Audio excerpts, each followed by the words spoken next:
So, let's start with hi. My name's Mandy. Okay, hi. My name's Mandy. How are you today? I'm good. Feeling okay? Yeah, Yeah. yeah. I think You I might be. in a good headspace. I think so. Yeah? We'll see. All right. We'll see what We'll happens. see how it goes. Yeah. But if I don't make any sense, because sometimes I just ramble and I don't think I actually make any sentences. Okay. It's like my trouble with all interviews.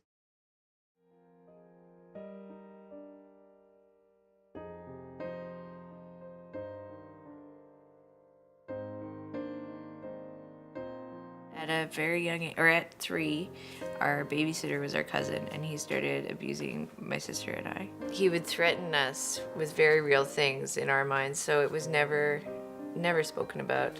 I think it created why my life kind of went in the direction it did. And from there, from all the abuse, I just kept running and got involved in drugs and got involved with just making the wrong choices. And I got married very, very young to a very, very terrible person, and I got pregnant. And I hadn't dealt with any of my abuse, and so I kept going to the same things. I was seeking out the same attention because I just didn't want to look at any of it.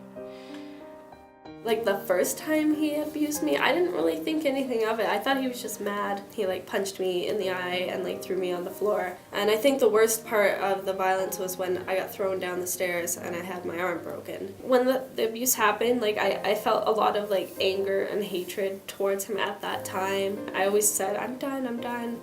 And then as soon as he said the things that I wanted to hear, then of course I would come back to him.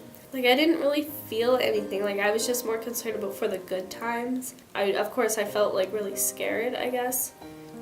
But I always just was looking forward to when he was going to lay beside me that night and say, I love you.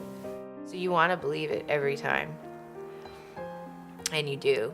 As soon as you stop being, like, the hurt little puppy and start being like, oh, I can't believe you're going to do these things for me, thank you, and start trusting them again, then it happens again, and they put you back down there.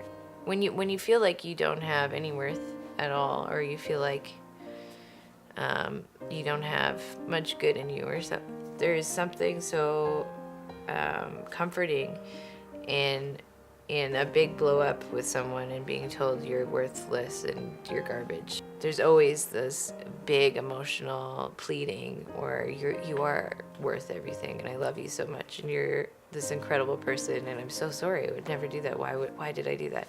And you believe it every time because you do love. You're trying to love so hard. You're trying to feel like you're worth love and that you can love. I think intuitively you know that something's not right, and you're trying to really believe that you're okay. First it was just like a slap, and then he kept like doing whatever, like hitting me, and then he got to the point where he was like pushing me onto bed because like I tried and run out. I'd always go to my grandma's like during the night, or at times whenever I get away. If I'm lucky enough, I'll get to my grandma's door or something, because he'd always like chase me and then like just try and always bring me back, and then tell me, oh, I won't do that, and then that's when he tells me like, oh no, or whatever. And then I know if he gets me into his house, I ain't leaving.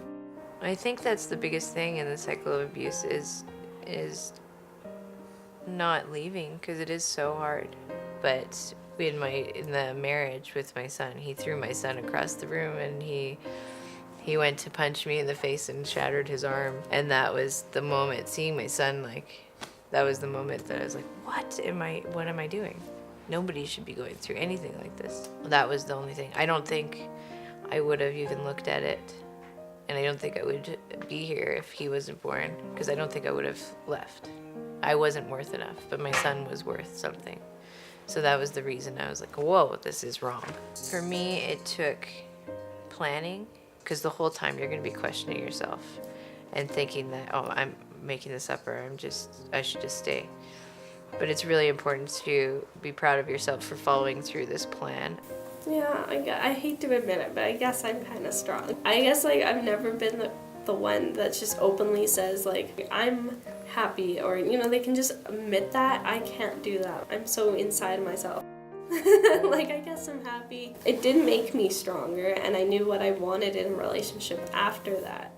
I never told anybody because we probably, like, we were on and off too, like during the 3 years. I never told anybody, but then just like now, I wanted to stop. That's when I even told my uncle everything. I told him, I don't want this to happen no more. Hi, buddy. Ugh. Is this the best? So I have 2 children now. I have an 8.5-year-old and this guy who's 2 months. And I'm happily married. And I think it's a normal relationship. I think if you weren't in an abusive relationship, I don't think you would see these things as like so phenomenal, but and like kind of scary.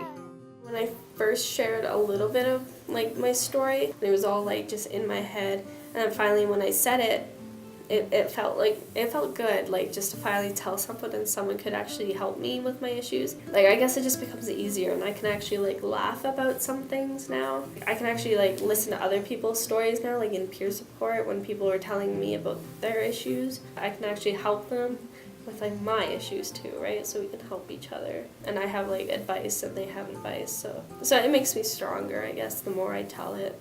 Whenever I'm talking about it, I feel like that's how I know I'm getting to the point where I'm not going to go back to it. Like, I'm sharing it to get away from it. I always kept it in me. I'm not the type of person to just, like, express my feelings in a way. I never did that. I don't know, I just think now I should. I think once you start sharing, it doesn't put the light on them, but it takes away the confinement in you. It was so special because people are just looking to lose a little bit of the weight and to hold each other's hands and try and find that happiness, I don't know, together. And I think it's so important. I think the only way we can stop things is by leaning on each other and sharing. We need a little bit of trust and a little bit of love. And I think that's the only way we can make some changes. Sharing your story is so powerful for you and for everybody else. And your story is really your strength. So start seeing vulnerability as courage and bravery, because it is the most courageous thing you can do.